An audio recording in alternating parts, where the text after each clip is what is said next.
Abduction, Chapter 11, Part 2. Okay, said Ivanovna, as she looked toward Echo. Maybe you remember something he does not. Echo looked at me before speaking. I don't remember a whole lot either, for the same reasons. What I can say is they were horrible creatures that no one should know anything about. They should not go looking for them. What was so shocking about them? Asked Ivanovna. They were big, ugly, and vicious creatures. If I were you, I would print little about what Richard and I tell you, said Echo. Ivanovna sniffed and leaned back in her chair while crossing her arms. I think you are lying to me about what you have seen. I need something to verify your story, or I can no longer help you with your quest for more information about the strange lights and loot skies.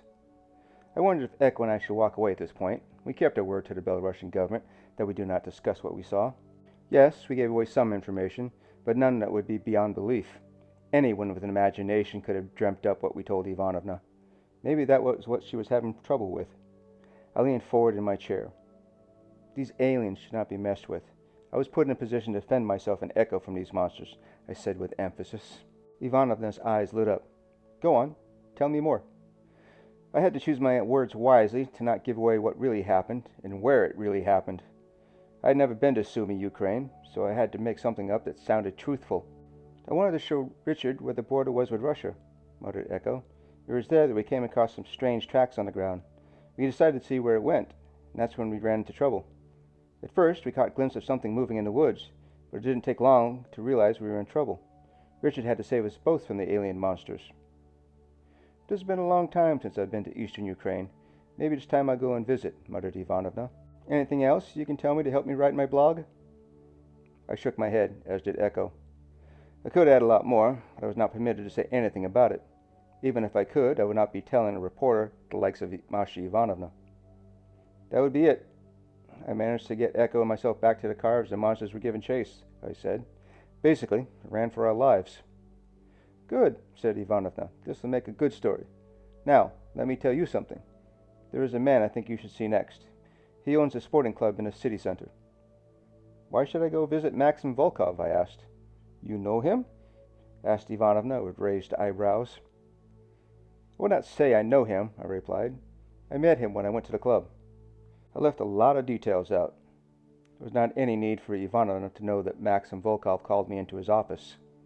I can only imagine the scandal that would cause with this woman. I already did not trust her. As with any reporter, you don't know how they will spin what they tell you once they start writing the story.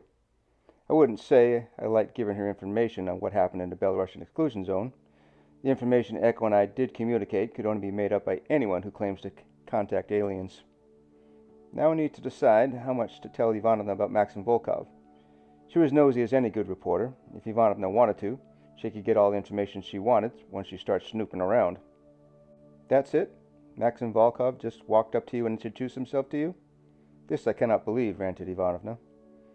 There's a little more to it than him walking up just to talk with me, I said. I was asked to meet him in his office. I have no idea what he wanted. Masha narrowed her eyes at me. Again, she must have sensed that I wasn't being entirely truthful. I wanted information from her as well, and I wasn't about to give her anything on Maxim Volkov without something in return. I wouldn't be an excellent negotiator if I didn't try to gain leverage on Ivanovna. He's not the sort of man you mess around with, huffed Ivanovna. What sort of man is he? I asked. One you need to be very careful around. People have gone missing around him, said Ivanovna. The information Ivanovna gave me confirmed what I knew about Maxim Volkov. The man's demeanor said he might be involved with organized crime in Ukraine, or even the world. I leaned back in my chair and didn't take my eye off of Ivanovna. What if I told you Maxim Volkov is interested in UFOs? What did he say? Asked Ivanovna. Actually, Volkov was interested in what I knew about aliens, but I have my suspicion that he knows about them as well. He just won't admit it to me, I said. All the more reason you should go revisit him for me. I think you can get more information than I could.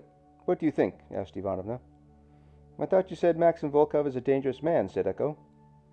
Ivanovna shrugged. Maybe, maybe not. But I think you should see him again. Find out what he knows about the disappearances of Lutsk citizens. Shouldn't that be you asking him these questions? Asked Echo. Maxim Volkov will not talk to me, said Ivanovna. He doesn't speak with reporters, even ones that just want information on UFOs and aliens. Will you help me?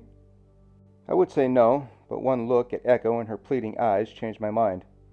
Didn't want to pay a visit to Maxim Volkov. My thoughts about him being a gangster had not changed since my conversation with Echo, making seeing the man less appetizing.